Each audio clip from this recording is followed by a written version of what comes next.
We have some brackets, and it's exciting. Like, I felt good. I felt like, I don't know, the world was back to normal to some degree when we got those brackets. I don't know how you felt, but I don't know. Again, I'm trying to sift through it all, and it's not easy. But it was fun. It was fun to just watch, and you felt bad for those last year who didn't get to experience that. I had a very 2020 bracket viewing type deal today. I'm down in this house. We're in quarantine, and I wouldn't say the cable in this place for being a really big house is all that good. So we've been using someone's YouTube TV account that's down here, and it just turned off in the third bracket reveal. So I was out of commission for, I want to say it was the South bracket. No, it would have been what? No, I think it was the Michigan one, the East bracket. I was out, didn't get to see that, but I agree. It felt good to see it again, and luckily we were able to get it back on, so I was able to see the last one, which was the Midwest. Yeah, I was pumped. I mean, to me, again, it was. Let me just retweet. I don't think it went to my Twitter here. And all right, let me retweet this. There we go. All right. Let's get into it. First, everybody likes starting with snubs, right? Like, that's a big thing. Snubs. I don't think anybody had a huge case, to be honest, Rob. Like, I thought initially Louisville did, but when I looked at their resume, I no longer think that. They don't have a lot there. No, you look at their record, you look at what they were, 4-6 second half of the year, 1-6 against Quad 1 teams. They lose to Duke in the ACC tournament. Their nets in the high 50s. That does not sound like a team that should be in the NCAA tournament. No, I would agree. I don't think anybody had any major issues, and I'm kind of happy they rewarded a couple mid-major teams. To be honest, Utah State and Drake, in a year in which they didn't have the ability to go out there and get a non-conference slate like they usually did. They lost. It's hard. It's hard for them anyway because of who they are, and those are programs that have had some success. Utah State more so than probably Drake, but it's hard for those guys to get games anyway. And this year was impossible. So I totally agree with you. All right, so snubs, we're not going to waste any time because it's a bunch of bullshit, to be honest. If you were in that category, you didn't do enough anyway. Right. And I think that's how you always have to look at it. You played the games. The only way that you could maybe feel bad for somebody is if COVID had just wiped them out. Right. But even look at like St. Louis. St. Louis is the one that you might be like, all right, they were out a month. Right. But like Iona didn't play until like January, and they, you know what? Go and win your conference tournament then. Well, we'll get into later in the show. We'll get into our coaches we trust the most, and Rick Pitino and I'm sure we'll be on there. Any big surprises for you? I mean, Oklahoma State getting a 4 seed. I thought they got hosed a little bit. Anything for you? They did lose to TCU twice, and TCU is not a good team. And good point. That's part of it. It has to be. It has to be factored in there. But you're right. They have got some tremendous wins. And if you talk about a team that's trending in the right direction at the right time, it's certainly Oklahoma State and Mike Boynton. And the job he's done, man, like Cade is a great player. Cade is the number one recruit last year for a reason. But the other guys are good too. Like Avery Anderson has some serious athleticism in game. Like Bryce Williams, that dude, I mean, he had some dunks this year where it made you say, wow, like that's dunk contest stuff in game. That's like me. It's like me flying around out there hammering those. I've heard you've been killing it down there in Florida with your 19-inch vertical is absolutely. I don't know what you've been doing. I don't know. I just hope you don't want to fail any drug tests for the Olympics. So don't be taking any. Don't be taking anything. Don't worry. I'm clean. Oklahoma State a 4 seed in the same region, not only the same region, but the same half of the region is Illinois as the 1. So are they setting up a little Ayo Cade Cunningham matchup there, Rob? They're also setting up the Brad Underwood reunion. Oh, very good. The 1 year stopover in Stillwater. It's too bad neither of those guys run the spread offense anymore because they have these studs. I asked Underwood before a game if he missed running, and he was like, every day. every day. And I mean, Mike Boynton ran it a ton last year, and now with this group, I don't think he feels like he can really do it. But wouldn't it be something if they were just running the spread to death on each other? That would be no question. That would be funny. All right, let's get into we'll get into we'll go region by region here and knock out some of our highlights. We'll make some picks. We'll do a little bit of everything here. We'll start with the West, in Gonzaga's region. Everybody's got the Zags as the heavy favorite. First round, your favorite first round matchup in the West is what, Rob? I went Virginia, Ohio. I think because Jason Preston is an awesome story. I think Virginia coming off this COVID pause is a major question mark for them. And I just, I think when you look at it, the way Ohio finished the year 12-3, they can really score. And I just think that with Virginia's tempo, that's there's a good amount of interesting storylines that are jam-packed into that game. Yeah, I mean, listen, Jason Preston, for those who haven't seen him, is a 6'5" guard with incredible court vision and passing ability, and his shot has been terrific lately. That was kind of the one thing that maybe some people questioned with him. He came out of nowhere. Didn't play high school basketball really, and his story is amazing. But he's got good size. He can pass it. He can shoot it. The big thing is probably his motor. But the Kihei Clark, Jason Preston matchup will be tremendous because Kihei is one of the best defenders in the country. And ask Illinois what it was like playing against Jason Preston all the way back in November. They remember. I promise. Almost beat him. I was down at the Mohegan Sun watching that one, and they have more than that too. I mean, they got a kid, Ben Vanderplas, who's an inside-out guy. He can shoot the 3, 6'8", 4-man. So they've got some players there. And again, the thing with Virginia that we got to talk about is they had a player get hit with COVID, and they're not leaving. They're not leaving until either probably Friday, but maybe late Thursday night. They're not leaving for Indianapolis. We don't know how much they're able to practice right now. So how rusty are they going to be? They're going to miss a player. I'm told he's a rotation player, not one of their key guys, not Huff, not Hauser, one of their rotation guys. But there's contact tracing. So a lot of these kids aren't able to practice right now, and they're going to get there the night before rather than all these other teams like Kansas has the same issue with a key player, a starter who's going to be out, according to my sources. But they're going to get there tomorrow. So is it better? It may be better. It could be an advantage for Virginia that they're not going till Friday and they're staying in Charlottesville. But I would think it's a detriment, not being able to practice. And I'm with you. I like Ohio here. I like them in the upset. I don't know if you're calling the upset or not, but I'm calling the upset. I'm going to. I just think the COVID has been such a huge part of the year, and for the most part, when people have gotten it, first game back, no good. So I'm going to go Ohio. Your favorite, your most intriguing second round matchup. I think we're going to have the same one here, but go ahead.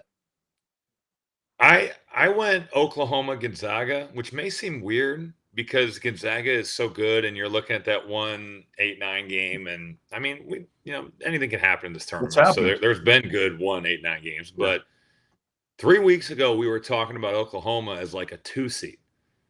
Like it spiraled quickly. They lost the Kansas State game was a killer, and they lose at Kansas State, and then their schedule was so back and loaded, but Lon Kruger can really coach. There's really good guards in that game. Austin Reeves can go. I mean, he can really make plays. He can score it. He can pass. I just think it could be a really interesting game. I love watching Lon Kruger teams because when they find something that works and they find the weak link defensively, it's for the throats. They do it. They'll run the same play 9 times in a row. They'll run until you stop it. It's like the NBA mentality. Gonzaga has some studs, but I really think that could be an intriguing game.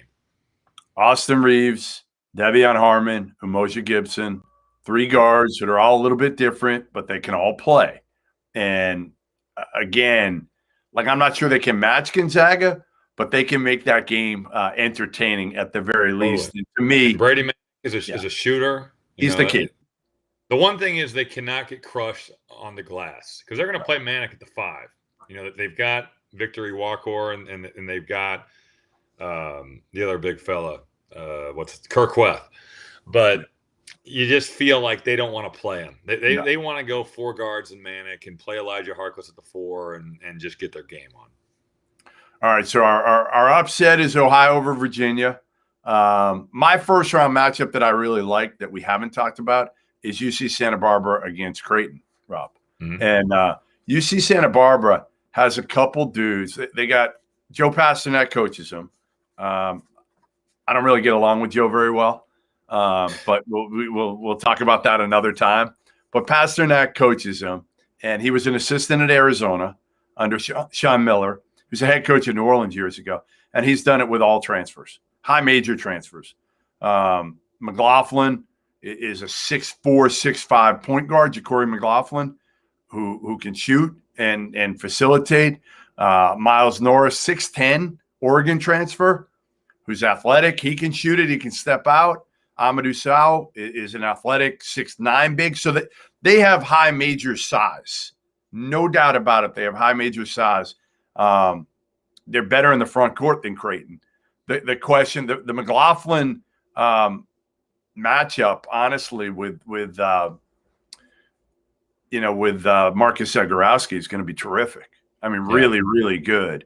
The big thing to me is going to be how does Creighton rebound from that absolute embarrassment against Georgetown in the Big East title game. So it's going to be a hell of a game. I'm looking forward to that more than even the Ohio-Virginia game. I think Creighton will end up winning this one, but I think it'll be a hell of a game.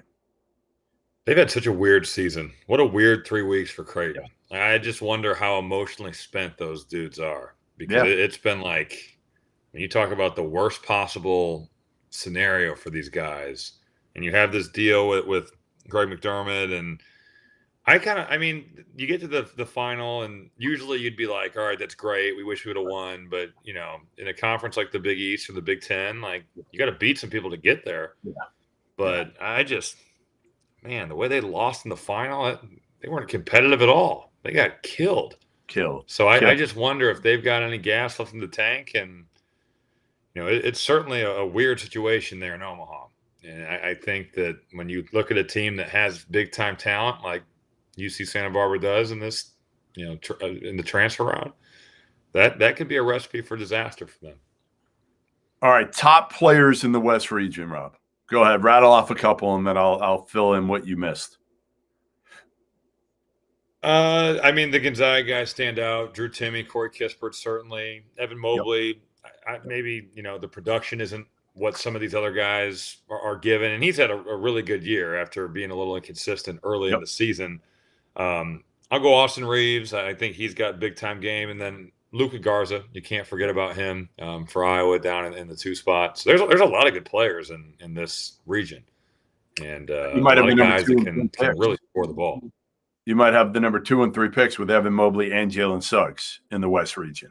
Right. And and Jalen Suggs certainly. Right. You can't leave him off the list either. Yeah, and Chris Duarte from Oregon, another guy that you got to watch who's terrific. And I think Oregon could make some noise in this one. I really want to see an Oregon-Iowa second-round matchup. I think it could be fun to watch.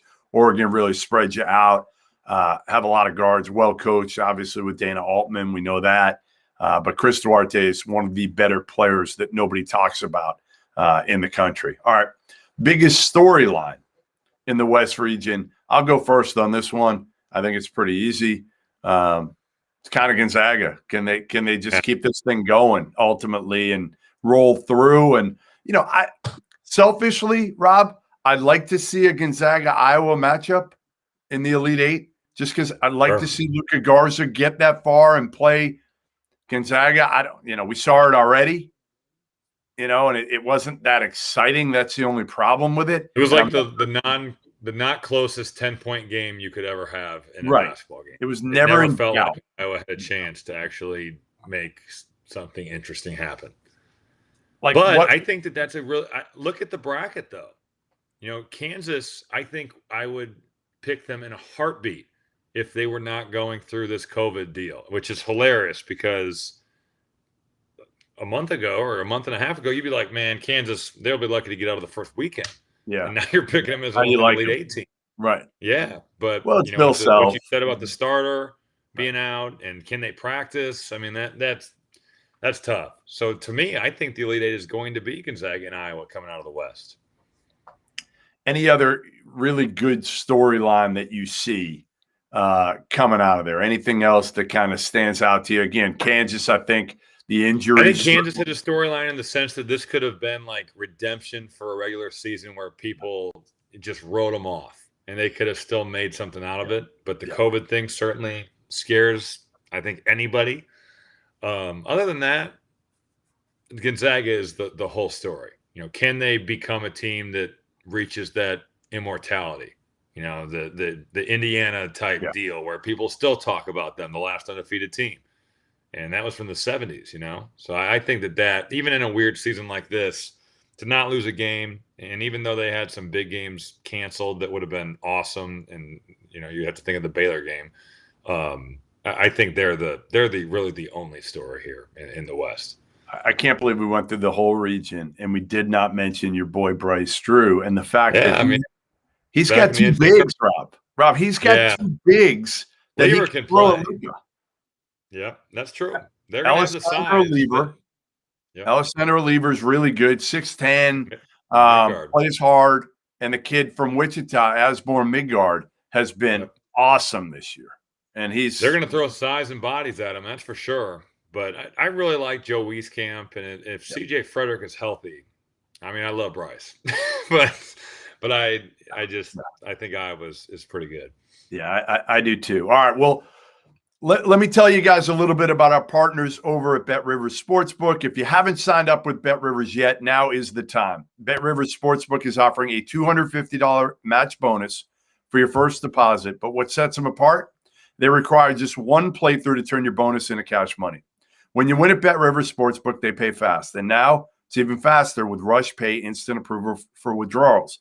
It's safe, it's secure, it's reliable. With March Madness right around the corner, there's never been a better time to give BetRivers Sportsbook a try. Go to BetRivers.com today or download the BetRivers app. Must be 21 years or older. Gambling problem? Call 1-800-GAMBLER. All right, up next, Rob, we will go to the East. And I think there's a lot of like intriguing, evenly matched first-round matchups in this one. You know, to me, I don't know, like a lot of them here. Go ahead, give me your favorite first round matchup. I'm going to go to the playing game. I think Michigan State UCLA is incredibly interesting. Yeah, I think it's hilarious too. But I mean, just because it's like you never think of these two blue blood programs to be playing out of the playing game, and they're going to be fighting for their lives to go see BYU.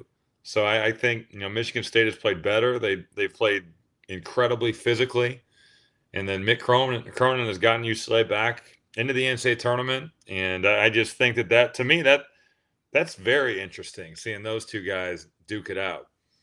Who do you have winning this one? You got Michigan State? I've got the Spartans. Now it depends on how they ref the game, though. The referees are going to be huge. Who do you see when those refs walk out of the tunnel is going to have a big impact on that. Yeah, you're right. Are they going to let them wrestle or not? That's the scary thing about the NCAA tournament, though. And I think it does hurt the Big Ten sometimes because the conference becomes such a fist fight all the time. And I've played an NCAA tournament game. Do you remember Tom O'Neill, the ref? Sure. Tom O'Neill refed in the Big Ten forever. And he was on the back end of his Big Ten kind of career when I was at Purdue. And we were playing Washington out in Portland. So real neutral in that 4-5 game in the second round. Like not neutral at all. And there was a block charge call end of the game. And thank God Tom O'Neill has got the call into the basket. Really? And it was the right call by the right call according to you. According to the Purdue Boilermakers. But the other two guys were like from the Pac-12. I'd never seen those dudes before. That makes a difference. It really does. You just, you get so used to seeing the refs in your conference. Yep. So thank God for Tom O'Neill.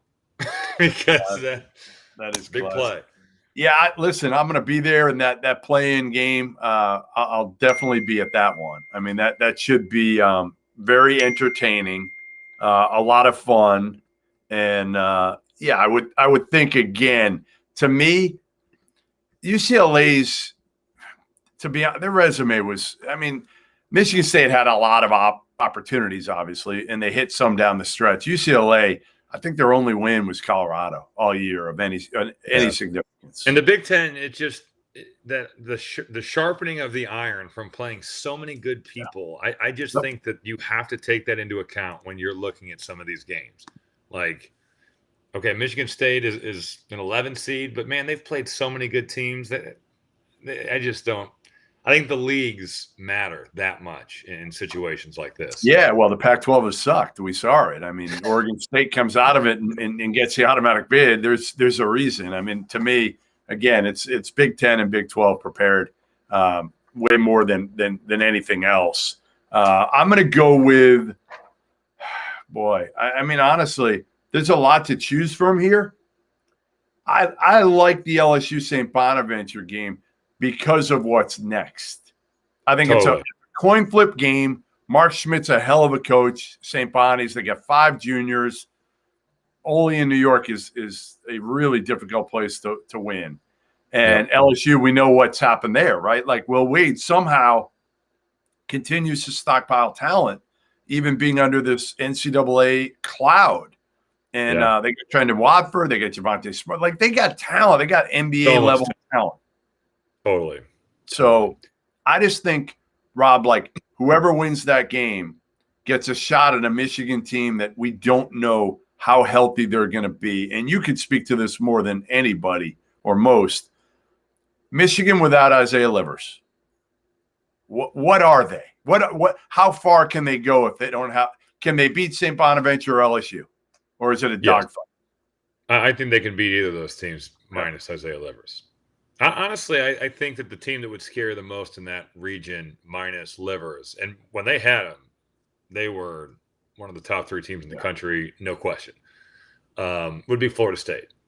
I think Florida State, with just the amount of talent they throw out at you, the length they throw out at you, I feel awful for Isaiah Livers because I think he's a really good example of a guy who stays 4 years at a good program, wins a lot, pays his dues as a role guy on good teams, and now it's his time on a really, really good team. And he wasn't like the shining star of the group. They didn't really have one. They have great balance, but it just, when you lose a guy like that, and I was glad to see them play well against Ohio State because sometimes, and we saw this in other cases, we could talk about this about Villanova, and I experienced this when I hurt my knee with Purdue back in 2010. We were going to be a 1 seed. And Michigan was in line to be a 1 seed. And at least they came out and played well enough to have a chance against Ohio State. Because when you come out in your first game post-injury and you look like shit, you're about to get dropped 3 or 4 seed lines. Like, to the point where you'd be better off just lying about your best player. And Syracuse did this with Lorenzi Unawaku back in 2010. Well, they knew that dude wasn't coming back. And they just were like, well, he might. He might be back, and that can put that doubt. And that's a smart play. And Livers being out definitely, but it was good to see Michigan play well enough to maintain their 1 seed because they deserve it, man. They've had a heck of a year, and they still gave Ohio State all they wanted. Your favorite potential second-round matchup in the East region is what? I went LSU Michigan because of what you talked about, the talent that resides down in Baton Rouge. Like, they are so talented. Honestly, they underachieved so much this year. Yes. The game that really sticks out to me, and I don't cover the SEC all that much, but that Big 12 SEC challenge game where LSU just literally handed the game. Who'd they play even? Who was that against? It was so ugly. It was the worst game. It's like the worst loss in the history of the world. Tech, right? Wasn't it Texas Tech? Yes, Texas Tech. Right. It was Texas Tech. And it's like, it seemed like anything LSU did in the last minute and a half was like a manual for do not do this if you want to beat solid teams in college basketball. Like, you could write the book on it. But they do. They're loaded. And just because of that, I think seeing like a team in Michigan that's without one of their better players, and that's really interesting. I'm going UConn, Alabama. My Crimson Tide. And you call them Dosters, but I was on You're both Bama. on them. You guys are both just riding that I was train, on them preseason. I had them at 18, and that turns out to be way too low. But honestly, this Alabama team is loaded with talent, and what I can't wait to see in that matchup is Herbert Jones, guard James Bouknight. Yeah, that's great offense meets great defense. It would be a hell of a matchup, like a great match. I don't know if UConn's got enough. Like, for me, it's just Alabama. Like, if Alabama plays its A game, right? If they play mentally, if they bring their A game every night, Rob, there aren't too many teams that can beat them. Now, they can have an off shooting night, but they've shown that they can guard now. Yeah. And UConn, defensively, they can really guard. Alabama is really good. I will say it. I know I've been criticized heavily by some of my peers in the media. They're really good. They can shoot it. They've got studs. They have some really, really, really good players. Yes. And when you look at their talent level, they have the talent to go to the Final Four. There is no question, especially with Michigan missing Isaiah Livers. That's the thing. You look at it and you say to yourself, all right, like, could Alabama now again, I love how Nate Oates draws Rick Pitino, though, in the first round matchup. Like, imagine how shitty that's got to be. Nate Oates isn't going to sleep tonight. Yeah. Like, he's not going to sleep tonight. This guy was a high school coach like 8 years ago, and now he's coaching a living legend. Right. Coaching against Rick Pitino at Iona, where, like, if you lose that one, you are going to get absolutely, like, and this is like a year for you where it's kind of open now, like we talked about with Michigan. You can get to the Final Four at Alabama. Like, if you can do that, you're not at Saban level, but like, everybody's going to actually know who you are on campus. Totally. Douster might not sleep he might go into witness protection if Alabama were to lose to Iona. He would not be able to show his face. I'd love it. It'd be great. Top players in the East region, Rob. You mentioned Herb Jones. Yep. He's certainly up there. Hunter Dickinson is a tremendous talent up at Michigan. Has had an amazing freshman year. Really, really impressive to see what he's been able to do. You mentioned James Bouknight. Hey, is Dickinson, in your opinion, I don't know if we've talked about this, what's Hunter Dickinson in the NBA? Boy, if it was 1993, I'd be like, he's going to be awesome. It's not, Rob. I think because of his skill set, he'll be there. They still need big bodies. Like, I know everybody talks about how, like, you need to be, because he is skilled and he can shoot it and he can protect the rim. And I think that he's probably like a role player, rotation at the next level, like a rotation guy for whoever. Yep. And like people, second round pick. Yeah, I would say early second round, late first round pick. People take offense to that, but like, that means you're really good. Yeah. It's not like that's like a diss. I just think that the NBA has gone a different direction from what from playing to his strengths. But I do think he'll play in the NBA for as long as he wants. It's just crazy. Think about that. All right, we're talking Dickinson's having this incredible year. Greg Brown has been like up, down, and around from Texas. But he is talented, man. But like, who's going higher? It's not even close. Greg Brown. Brown will be drafted in like the top 15 picks, and he is. So you got to watch out for Greg Brown. Texas has so much talent, and I think that when you look at their team, you look at the guards, their experience. You have Andrew Jones, you've got Courtney Ramey, you got Matt Coleman, 3 really good players. You throw in Greg Brown, you throw in Kai Jones. Those 2 guys are lottery picks. Yeah. They're long, they're athletic. I love their team, honestly. I think with the way they played at the Big 12 tournament, I've got them coming out of this one. Me too. I've got them going to the Final Four. I've been on Texas for a couple of weeks. Like, this is going to be hard for you. This is going to be really, really hard for you because you've got a love fest with Bama. I know. And now you're going to claim that you've been on Texas for a couple of weeks. So please. It's tough, but I think Texas is the better team, especially up front. So we're going with top players to watch. Bouknight, Herb Jones, Hunter Dickinson, and then Texas has Kai Jones, Greg Brown up front. They got dudes. I'm trying to think if I'm forgetting anybody in this. And they have experienced guards too. Yeah, they do. They do. And all right, so now we'll go on to the top storyline coming out of the East is what? I think the Blue Bloods in the playing game is a big storyline to me. And then just what is Michigan without Isaiah Livers? We kind of hit on that earlier. I think Georgetown's a great story. Yeah, you're missing the biggest story. This is the biggest getting to it. I'm getting to it. All right, I think Georgetown and Patrick Ewing's resurgence for the Hoyas. I mean, that was sweet to watch. Seeing him win paranoia for Garden. I'm glad that they should let him walk wherever he wants in the Garden now. No passes, not necessary. No. Hey, that's a cool story. The Madison Square Garden ushers, some of them are the biggest assholes ever. Like if I try to get from one end, literally there was a room in the back hallway. You go back, and if you want to get to the other side, you go through this room that's like food in it or whatever. And I wanted to go from like 20 feet away, just walk through this room.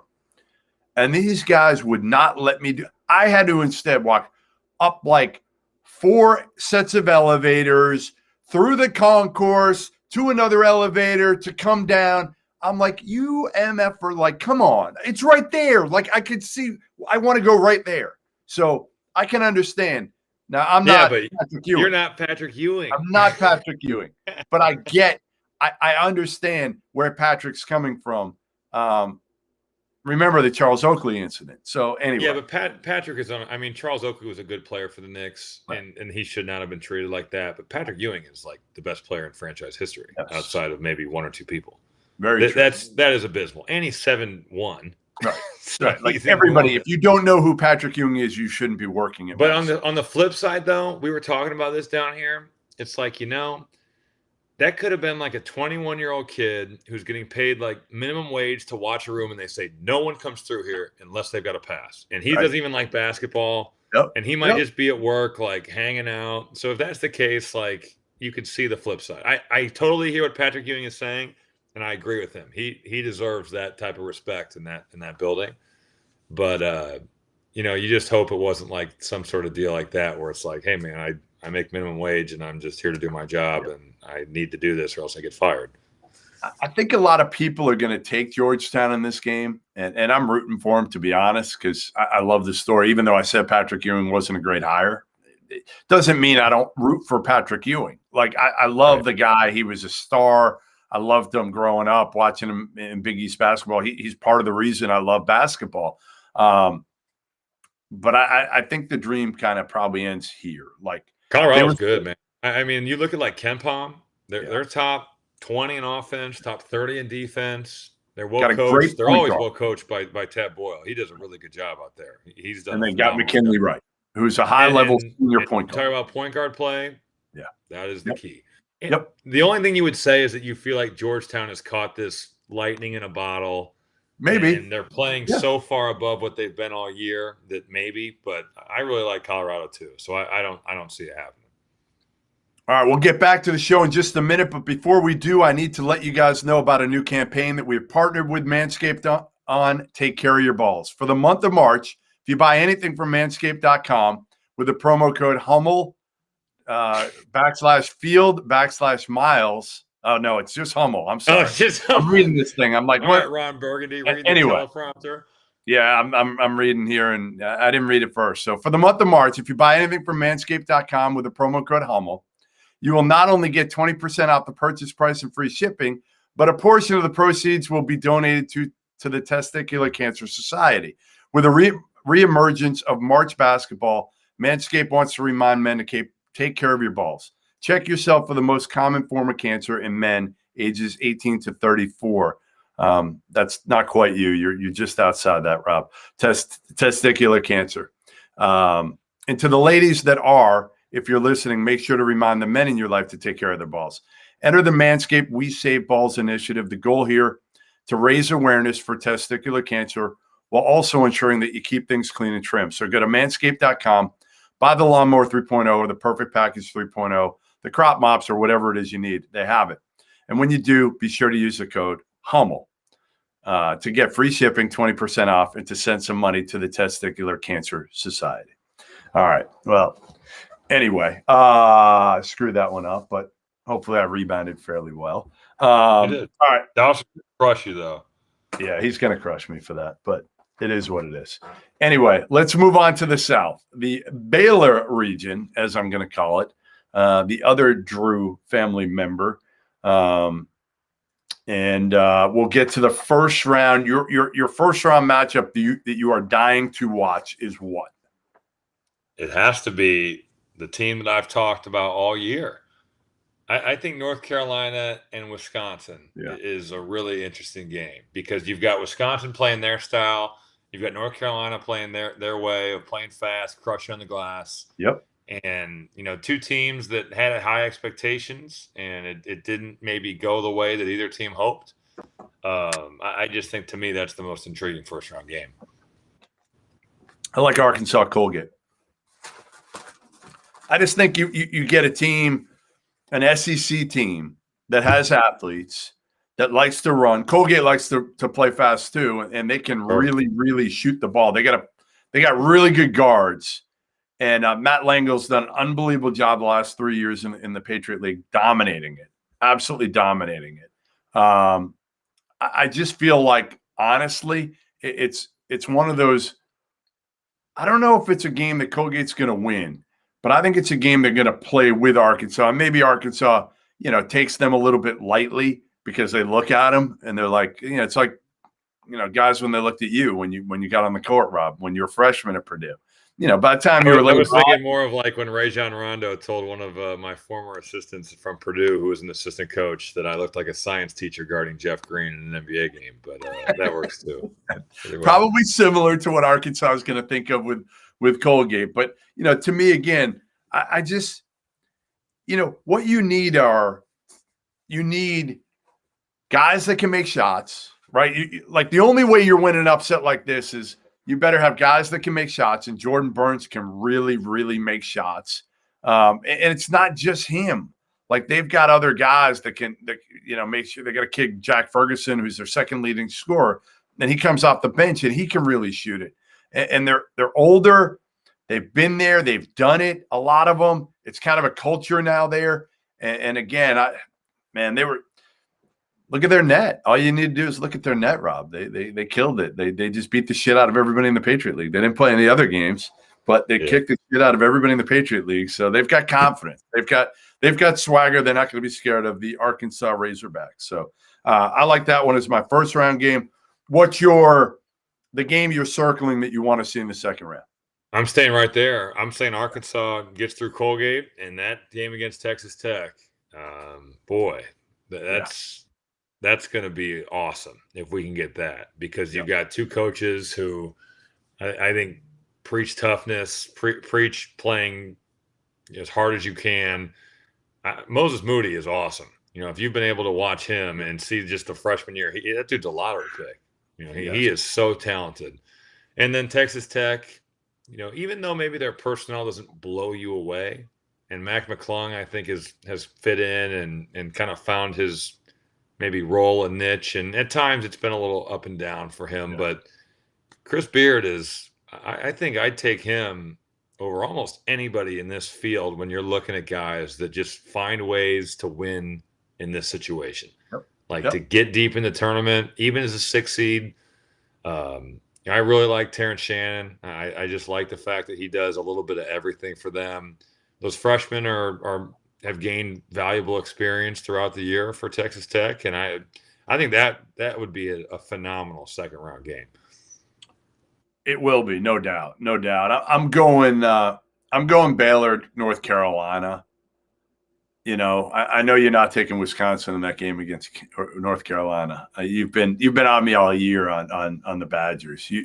Listen, I kind of I was bragging early. Drank the Kool-Aid. Is that what you said? Well, no, I felt good about it early. I mean, they came out of the gates well, and you were ready to admit you were wrong. And then I was never.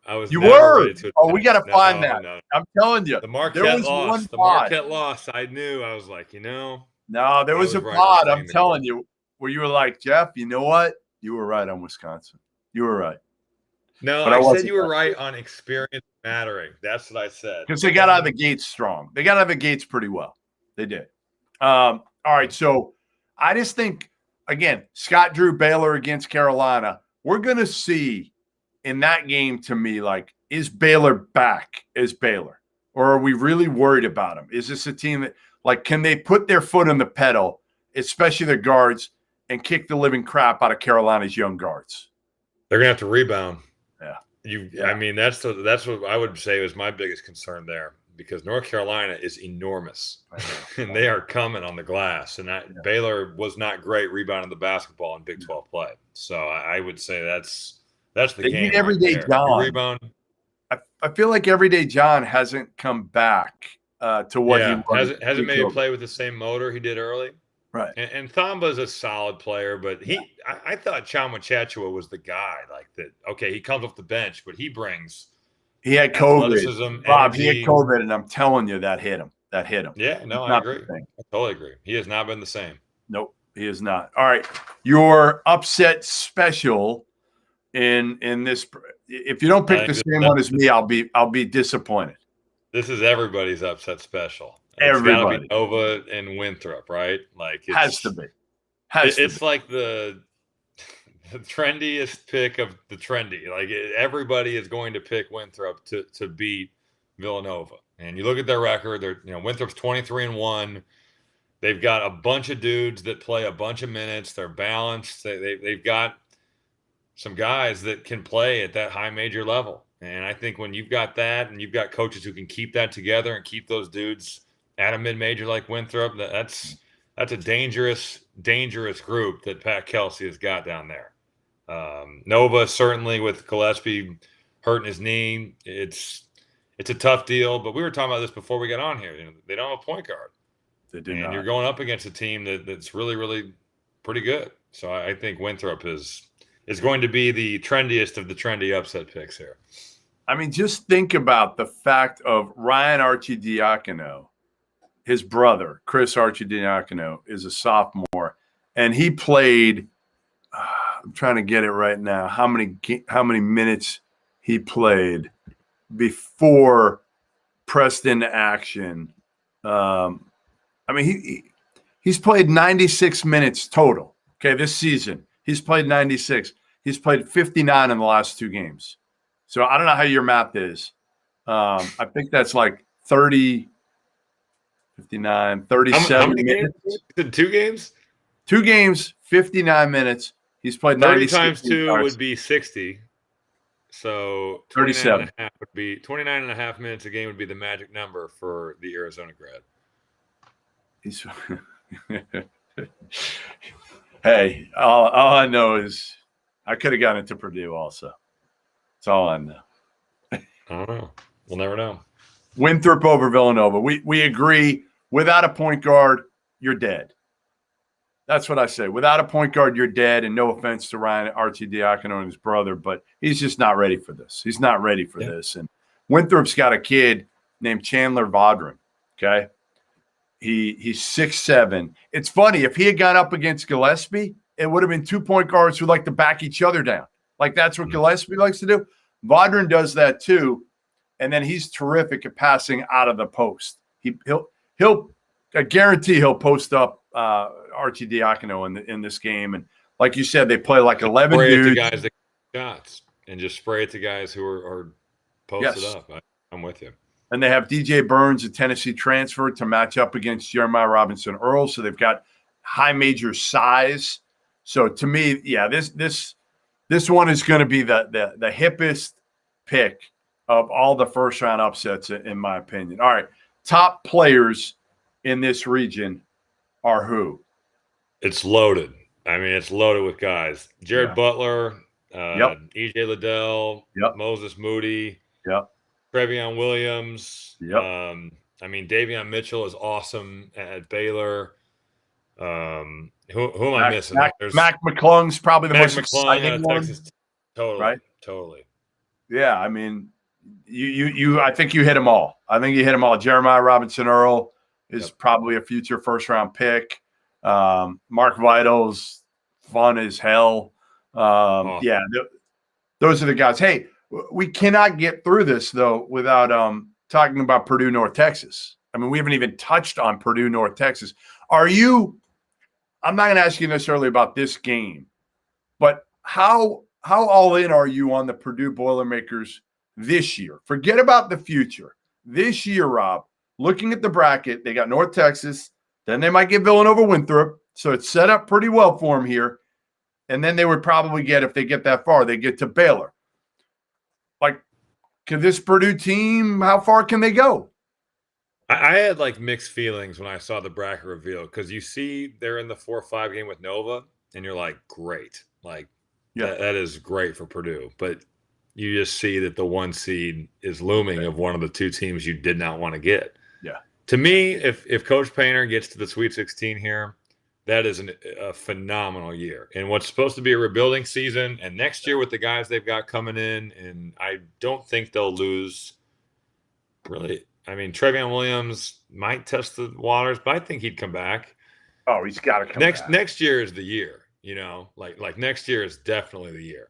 But I just think when you run into Baylor, the Sweet 16 is their ceiling here this season. But there's some really good days ahead of them when you look at the coming seasons of who's coming in and who they've got coming back. Yep. Top storylines in this region. You got to go Baylor, I think, and how Baylor looks. If they're going to be a team that can do what we thought they could do and maybe meet Gonzaga in the national title game, that's one for me. I think number 2 in this, I don't even know. What's number 2? What's another? Injuries. Yeah. The injury stories are definitely there. You know, right. Kyle Young, yeah, is he going to be back? You know, you look that's a big one. Colin Gillespie is not coming back. But, I mean, Michigan certainly has a big one in Livers, and we talked about that a ton earlier. But I think the injuries have to be kind of the case outside of, can Baylor get back to being the elite team they were earlier in the year for the South region? Yeah, I would agree. I mean, I think you're probably right. Is can Ohio State? I think that bottom part of that region is wide open, Rob. I do. We've said it all year. Like, Chris Holtman's sensational. He's absolutely sensational. But ultimately, like, do they have enough? They have enough talent to get past these teams. But they also think about this. Hold on, though. Let me think about this. I don't know if you're going to say that you have Illinois going to the Final Four, but a lot of people are going to, and they almost beat them today. Yeah, they were like a basket away. Yeah. Even with that being said, and they have struggled some here down the stretch, but they were right there with one of the best teams in the country this afternoon, and they had an opportunity to win the game without Kyle. So I just think that you have to respect that, and we talked about respecting the leagues of the Big 12 and the Big 10 earlier. So I think you better respect Ohio State coming out of the bottom of that, because even though you look at them on paper and you're like, they're a solid team on paper, they play so far above that when you watch them in reality. Yeah, no, listen, I'm just trying to find another storyline that's like blowing you away. I think part of the problem with storylines right now is that we don't have the Dukes, we don't have the Kentuckys, we don't have some of these like Calipari hates this guy, or Duke has like, we don't have those. And even like Izzo's not in the main bracket. Like, there's just, the good thing is that once these initial games kick off, the storylines write themselves. They do. So while we may be without some of the regulars now, it may be better off come Saturday. Well, yeah, because you're going to have more people that you're like, hey, who is he? Tell me a little bit about him, whether it's a player or even a coach, right? You're going to have some coaches that get there to the Sweet 16 that people have no idea who they are. So I would agree. I think Baylor, is clearly the storyline here. The other storyline, you kind of alluded to it, is Texas Tech and Chris Beard. Can he perform his postseason magic that he has done the last couple of years, taking Texas Tech to the championship game, and prior to that to the Elite Eight? All right, Bracket Fanatics is the only social betting app that can manage your bracket and bracket pool while also letting you send and accept bets each round and each game of the tournament with every player in your bracket group. Bracket Fanatics is the only tournament app with the ability to let players bet on the outcome of each game in the tournament. You can talk smack with your friends. You can place a bet, watch the games with a little something riding on the outcome. You've tried Yahoo Pick'em. Now give Bracket Fanatics a try. Trust me, it's the next generation social betting app. I'm absolutely going to try it. Rob, you're going to be in it too. And I'm going to kick your ass, and I'm going to talk trash the entire time. It's free, and it's truly your one-stop site for all the mayhem. Assemble your crew. Sign up now at bracketfanatics.com. Don't forget to use the code MADNESS to be entered into their $1,000 giveaway, awarded at the end of the tournament to the player bracket with the most wins throughout the entire dance. Only those using the code will be entered. So again, pull up your favorite browser, visit bracketfanatics.com, and use the code MADNESS. All right, Rob, we are down to our last region. Hey, before we go, though, we've got to give our Elite Eight and Final Four picks for that region. I thought we were going to do that at the end. Oh, okay. I thought we were. Okay, that's fine. But we'll run through. At the very end, we'll go Final Four. We'll go Final Four. We can even do Elite Eight. We can do all of them at the end. All right, Midwest. My first round game that I like, and again, I think there's a lot of them here. I think there's a lot of them that are really, really – this might actually be the best group of like evenly matched first-round matchups. I like Loyola Chicago, Georgia Tech. Porter Moser, can he perform his magic again a couple of years after getting the Final Four against a Georgia Tech team that is red hot, that is so much fun to watch, that has Jose Alvarado, who is – I don't know if you saw that post-game interview with Josh Pastner. That's pretty cool. Really cool. Pastner might be the dorkiest coach in the history of college basketball. Dude, when he was thanking the announcers for being – oh, my God. The human face shield. The face shield. And the crazy part, I tweet that picture of him every time they win. I don't know if you see it. Yeah. He'll call me. If I don't tweet it, he will call me and be like, you haven't tweeted it. He likes it. He likes the face shield pick. He just like Josh is just – he's one – I've known him since he was 17-year-old walk-on as a freshman at Arizona. Hey, my AAU coach gave him the ultimate props. I remember at the Kingwood Classic back in like 05 was like my first, other than Boo Williams that spring, it was the first big AAU tournament I ever played at with coaches. And he pointed Josh Pastner out. And of course, his dad ran the Kingwood Classic. Did he? Hal Pastner. And Josh was on staff at Arizona by that time. And he literally pointed him out and was like, hopefully one day he'll recruit you. And he made him sound like this recruiting like wonder child. I was like, all right. But yeah, he's Justin, he got it going this year. He can definitely coach. All right, so your first round matchup. I agree with you. There's a lot of good ones. I went Oklahoma State Liberty. And I think Liberty kind of gets a raw deal here because they would have been a trendy pick probably to pull an upset against just about anyone except for Oklahoma State. Who I think we talked about it earlier. It's a very legitimate thing to talk about their seed line. And the two losses to TCU hurt them, but they've got as many quality wins as just about anybody. And they have probably the number one pick in the draft. So you look at them as a 4 seed, but I really like Liberty's team. They got the player of the year in Darius McGee. Elijah Cuffey's the defensive player of the year, and a guy that's played in 4 ASET Sun tournament championships. They're really good, and they're really well coached. Kind of through that Virginia coaching tree under Tony Bennett. They play similarly. They'll grind you out. They guard you, but they've got some guards that can really go at Liberty. So I'm looking forward to that one. Second round matchup that I want to see. I mean, doesn't it have to be Jim Boeheim and Bob Huggins? Like, is there any other answer here or no? I want something else, but go ahead. I'm going Illinois and Loyola Chicago just because I think the story is cool of location. And I think that, Loyola has been such an interesting storyline for the last couple of years since they made the Final Four. So I went with them. I also kind of jotted down, I have a Sweet 16 I want to root for. All right, go ahead. And that's Houston and West Virginia. Because you talk about like grown man basketball. Yeah, they'll kill you. That's one where you say this game is not for the weak. Yeah. Like every rebound is war. It would be a total battle with 2 really good coaches in Bob Huggins and also Kelvin Sampson. Syracuse, to me, like I think the coaching thing is interesting, but I don't think Syracuse can beat West Virginia. Yeah, they probably can't. They probably can't. But again, I'd like to see two guys who are towards the end of their career, go against each other like that. I do like your Illinois Loyola Chicago, and I love the big man matchup. Krutwig against Kofi. Like, imagine Kofi trying to guard Krutwig. Like, that'll be a tough cover for him. He'd have a lot of issues in that game. And Cam Krutwig is one of those guys that's like the lone hold. Or no, I think they have two guys that play. Two guys in that rotation are holdovers from the Final Four team. But yeah, Krutwig, he's had a phenomenal year. He's skilled. Yep. He can just score in a number of ways. And I mean, he's pretty good himself. So they give each other problems.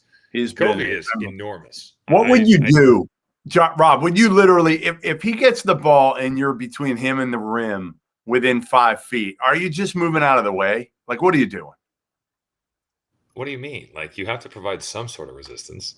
But you die. He'd kill you. Now, what do you mean? Like me individually, or are you saying you individually? You individually. Like, are you going to try to get in front of him as he gets the ball? You know he's going to dunk over you. He's getting it 2 feet from the rim, 3 feet, and you are in between Kofi and the basket.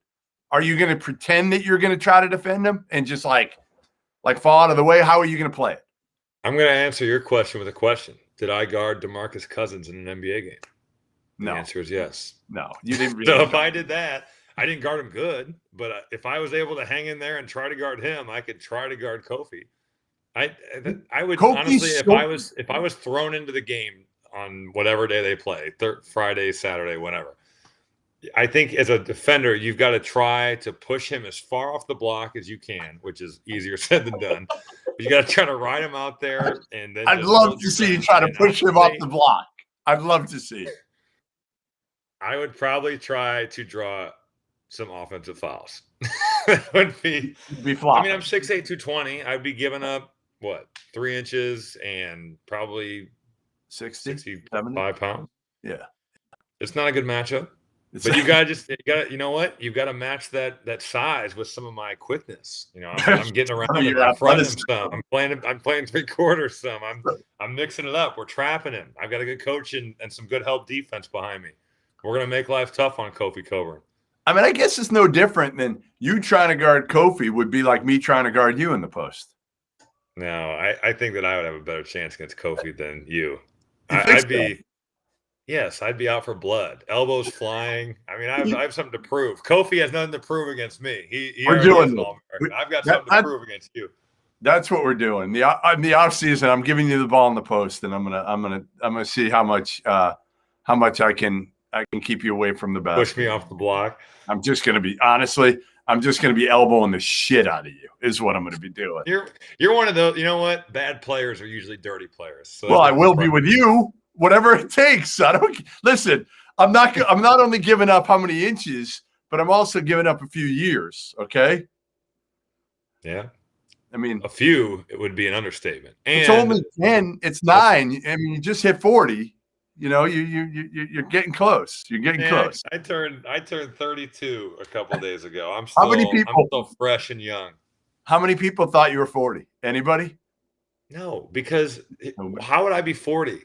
If everybody thinks I played at Purdue for more than 5 years, but I mean, if I got there in 07, you have to be terrible at math. Maybe they must not have math course at Arizona, because this is the second time that you have not been able to count tonight.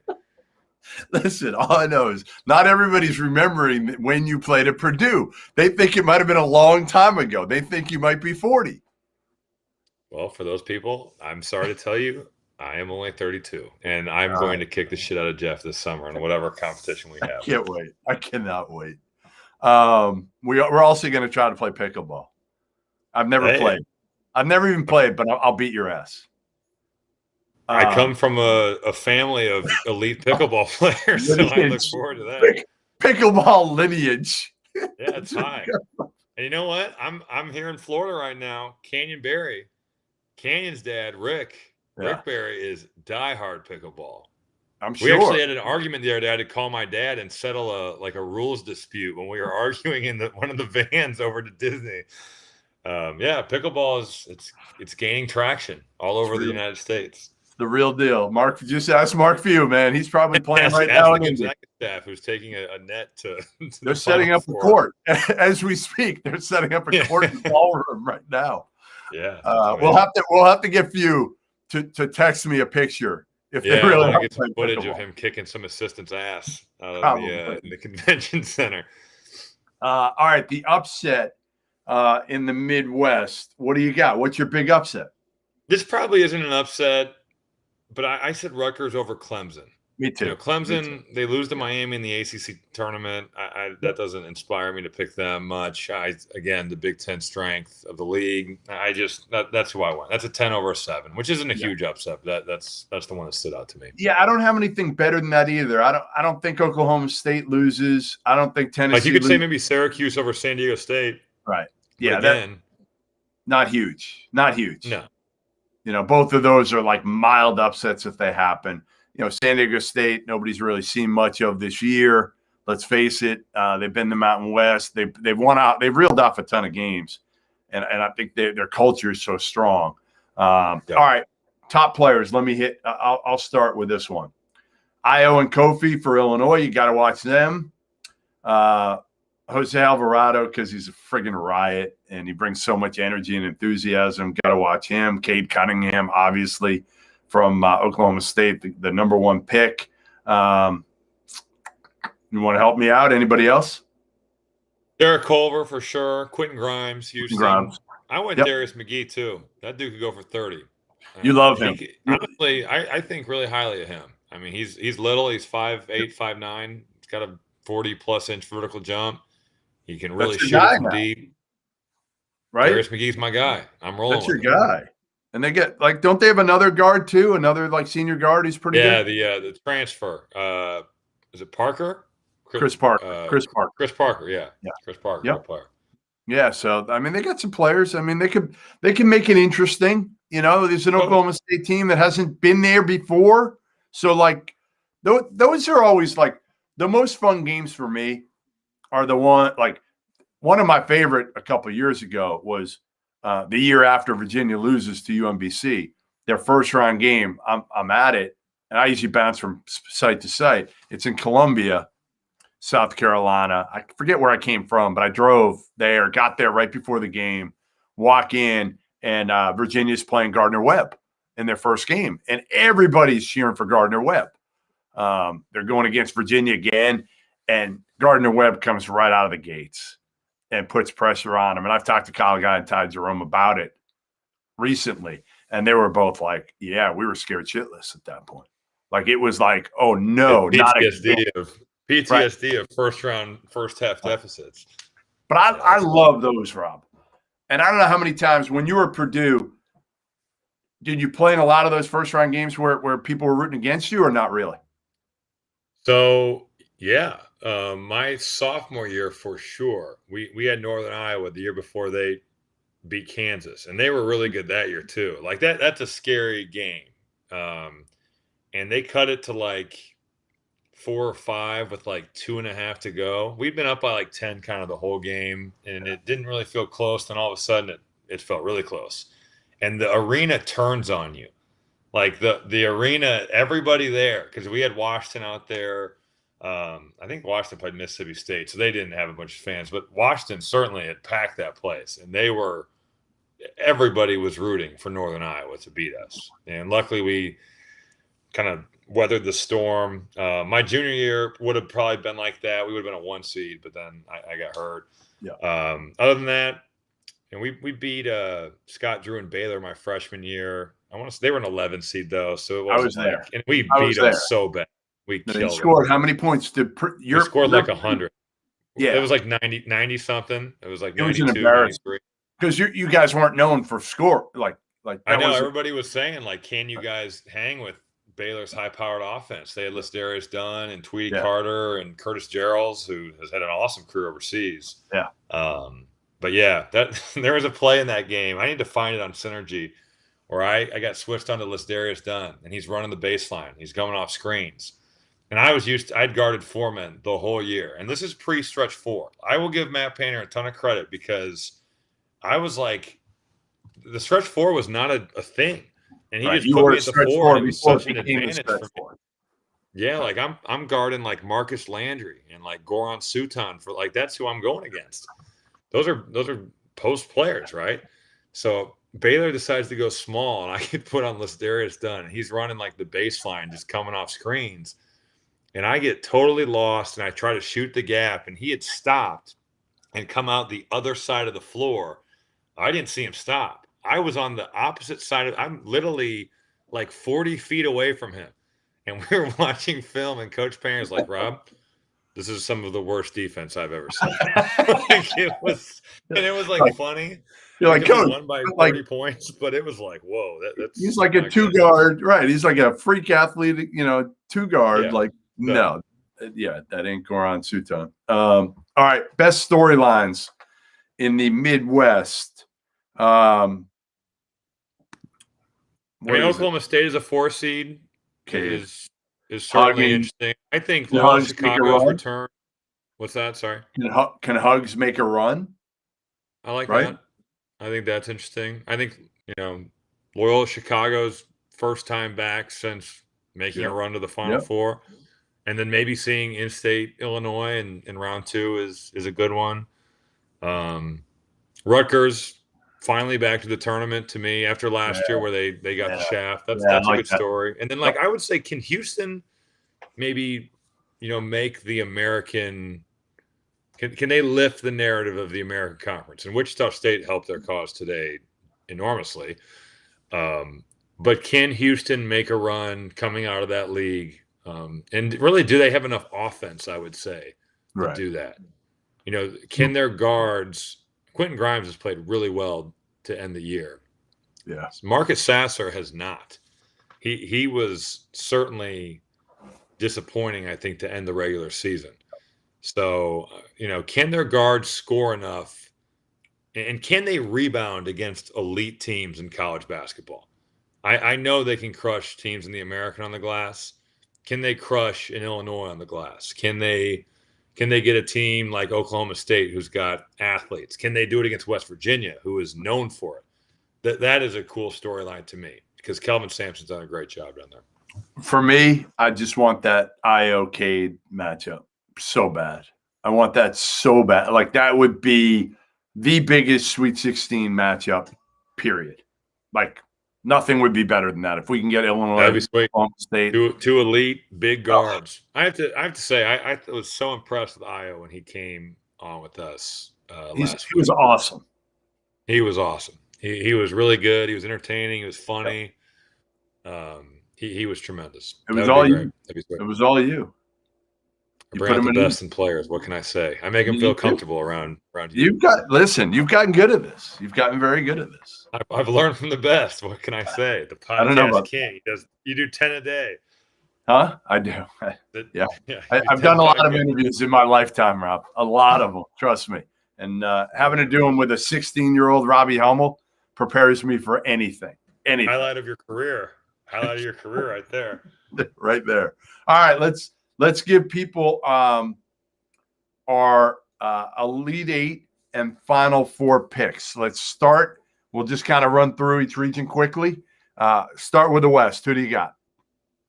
West is Gonzaga. I got in the Elite Eight. I'm going Gonzaga, and I'm going Iowa. And I would have gone Kansas had they not been on the COVID pause. I'm going Gonzaga, Oregon. Okay, I'm going Gonzaga, Oregon there. I think it's going to be a tough matchup. I think they can spread Iowa out again and beat them. All right, in the East, which is Michigan's region, who do you have there? I am going a little bit outside the box here. I'm going Florida State, and I'm going Texas in the Elite Eight. And going to the Final Four, I am staying with the Longhorns. I am on the Texas bandwagon here. So I'm with you too. I'm with you too with Texas. I'm taking them over Alabama. Don't tell Nate Oates or don't tell anybody. Or don't tell Rob Douster either.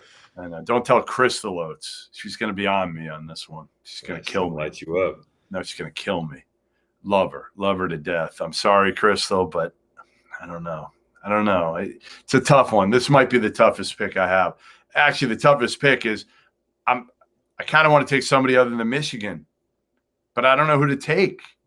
Like I know. I want Florida State, and I don't love their team this year. Last year I did. Completely bought in. I'm tempted to go with like a St. Bonaventure in this one, but I don't know if they can get through like all those teams. I mean, you're going through a gauntlet. I don't know if St. Bonnie's gets out of the first round. They may not. I'm going to go – boy. I'm going to go Colorado. The hell with it. I'm going Colorado. You know why? Because I think they have one of the best point guards in this tournament. And I'm just going to say McKinley Wright is better than any point guard he's going to go up against in that entire region, and I'm not even questioning that. So I'm going Colorado, Texas. The Michigan fans, the Mike Smith fans, are going to be out after the way he played at the Big Ten tournament. Well, they're going to kill me. They're going to kill me. Like what you just said. They're not going to like me. All right, the South, I got Baylor, and I got going Texas Tech. Going with my guy Chris Beard. I went chalk. I'm going Baylor, and I'm going Ohio State. Okay, it's fair. And then in the Midwest, I'm going Oklahoma State, and I will go there. Can Huggins can they guard well enough to get to the Elite Eight or no? I mean, their road is not easy because they're going to run into. I mean, Houston, West Virginia would be a battle, and that's a good question. I don't know. Offense against defense. I'm going to go with Hugs. I'm going with Hugs here. I'm going Oklahoma State. Jesus, no, I can't. You know how many friggin' no. You know how many Big 12 teams I'd have? Like every Big 12 team. Wow. Hey, while you're deciding, I'll do mine. How about that? You can think this over. I'm going Illinois and West Virginia in the Elite Eight, and I've got the Illini going to the Final Four. I'm going to go Illinois too. I'm switching it up. I'm going Illinois. You talked yourself out of that one.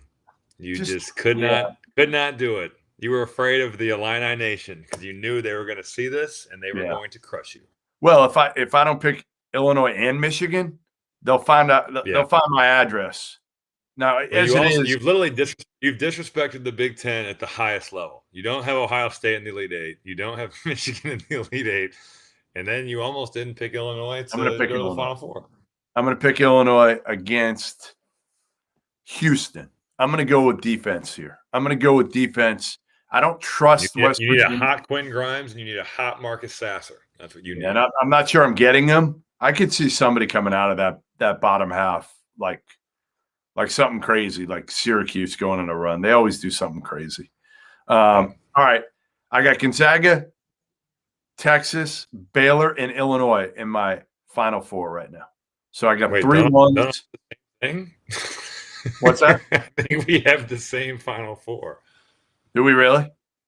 I mean, I had Gonzaga, Texas, Baylor, and Illinois. And who do you got in the final game? Gonzaga, Baylor? Yeah. And who do you got winning it? Gonzaga? I got Baylor. Yeah. I got Baylor winning it all. Winning. Our bracket varies one team. Terrific. Yeah, I'm going to go Baylor winning it all. They got to get back to the old Baylor. I'm not like 100% in on that, but I feel like, again, if they do, they can beat Gonzaga. I really think they can, if they get Everyday John back to what he was. And I think that's the key right now for me. I want you to say his last name. If you can't say his last name, then I don't believe you can pick them. Jonathan Tchamwa Tchatchoua.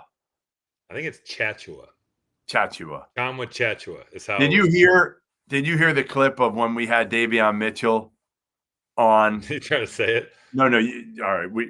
Honestly, I have to find it. It's that good. I will just play the audio if I can find it quickly. I don't know if I can. We'll see. Hold on. All right. Last thing. Well, yeah. We'll go with last thing, and then you and I, we're going to do another. We're going to do another pod later this week, I think. So we'll be able to do it. Hold on. I got to find this. Yeah, I just think he's probably one that's up. Spell Jonathan Tchamwa Tchatchoua. Oh man, I you mean spell his last name too? Man, I don't even know how to spell his first name. Come on, Jonathan, we can do. The Tchamwa Tchatchoua, you're in trouble. Yeah, definitely. I don't even know what that start with, but I go JONTHAN, Jonathan, and I don't know what to start with. I don't even know. How do you say it? Yeah, can you say it? Forget about spelling it. Say the full name. Jonathan Ojuchatu. I don't know. That's pretty good. He just calls him Everyday John. That's what they call him. Everybody calls him. Everybody calls him at Baylor. It's so good. So funny.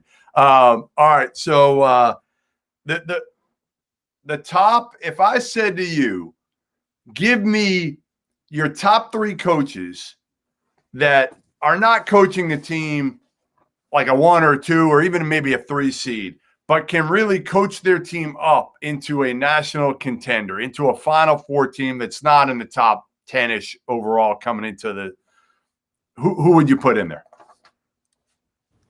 Your boy Chris Beard. Number 1, right? Number 1. Yep. Who else? Who else you got?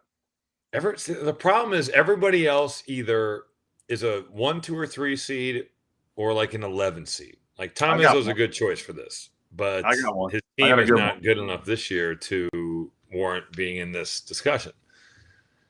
Who is it? Same with Jay Wright. Jay Wright's team is not like, I would say he is a guy like that, but his team is kind of in disarray due to injuries.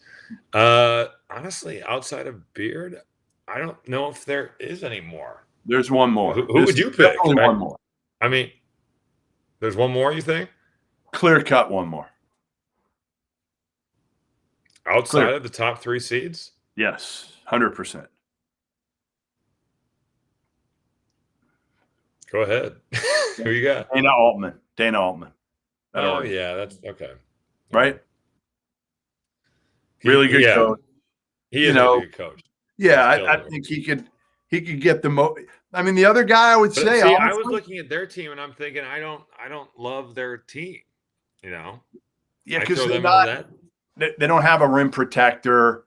But since getting Will Richardson back, they've been better. They still haven't been great, agreed, but they've certainly been better. Anybody else? Any other coach that you're like, listen, I mean, I might put your boy Painter on that list. Can he somehow? I would have, but I thought I'd get crushed for being biased. So you said no, but that's legit. That's legit to me.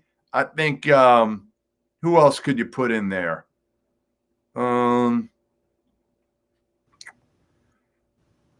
Yeah, those are probably my top 2. Would be those 2 right now. And the other guy I think is a hell of a coach, who again we talked about it early in this broadcast, is Mark Schmidt at St. Bonaventure. Yeah, hell of a coach, hell of a mid-major coach. Should get the Boston College job. Honestly, he's an alum. He should get it. All right, listen. What about one more? What about Mark Pope?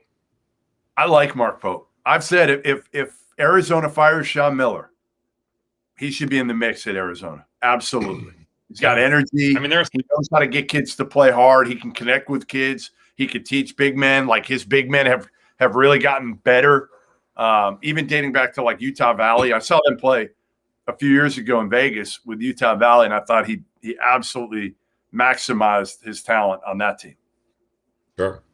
So I'm with you. I think Pope's really good, really good. And again, like if you want a coach that can go out there and play pickup and jump in and do some things. I don't know how many people seriously like we should do that at some point. Off season, that should be an off season one. Like who are the coaches right now that you would pick? They could still play in a pickup game. Because Patrick Ewing's a little bit older. Like you would say, like elite level. I think that he would probably like physically not. Right. His knees have got to be hold out, hurting him. But when you take there's some guys like Juwan Howard, absolutely. Right. He Damon still looks like he can Stoudemire? play. Damon Stoudemire would be one. Totally. And we should do that this summer. That'd be fun. We'll do it. We'll make that absolutely. We can make fun, and we can do the worst guys too on the other end. The guys you pick last of everybody in Division One. You could say Painter and really piss him off. I've never seen him play pickup. His feet. I don't think he can play. We need like old video of Painter. We need to play some old video of Painter on a pod in the offseason. All right. Well, listen. Thanks to everybody for joining us on the special bracket edition of the Goodman and Hummel podcast.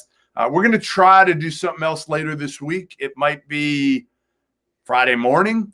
It might be Thursday night. We're both going to be in Indy. We'll try to figure out a time and we can jump on and kind of preview some of these games and see what else has happened between now and then. But thanks for joining us, and we'll talk to you later this week.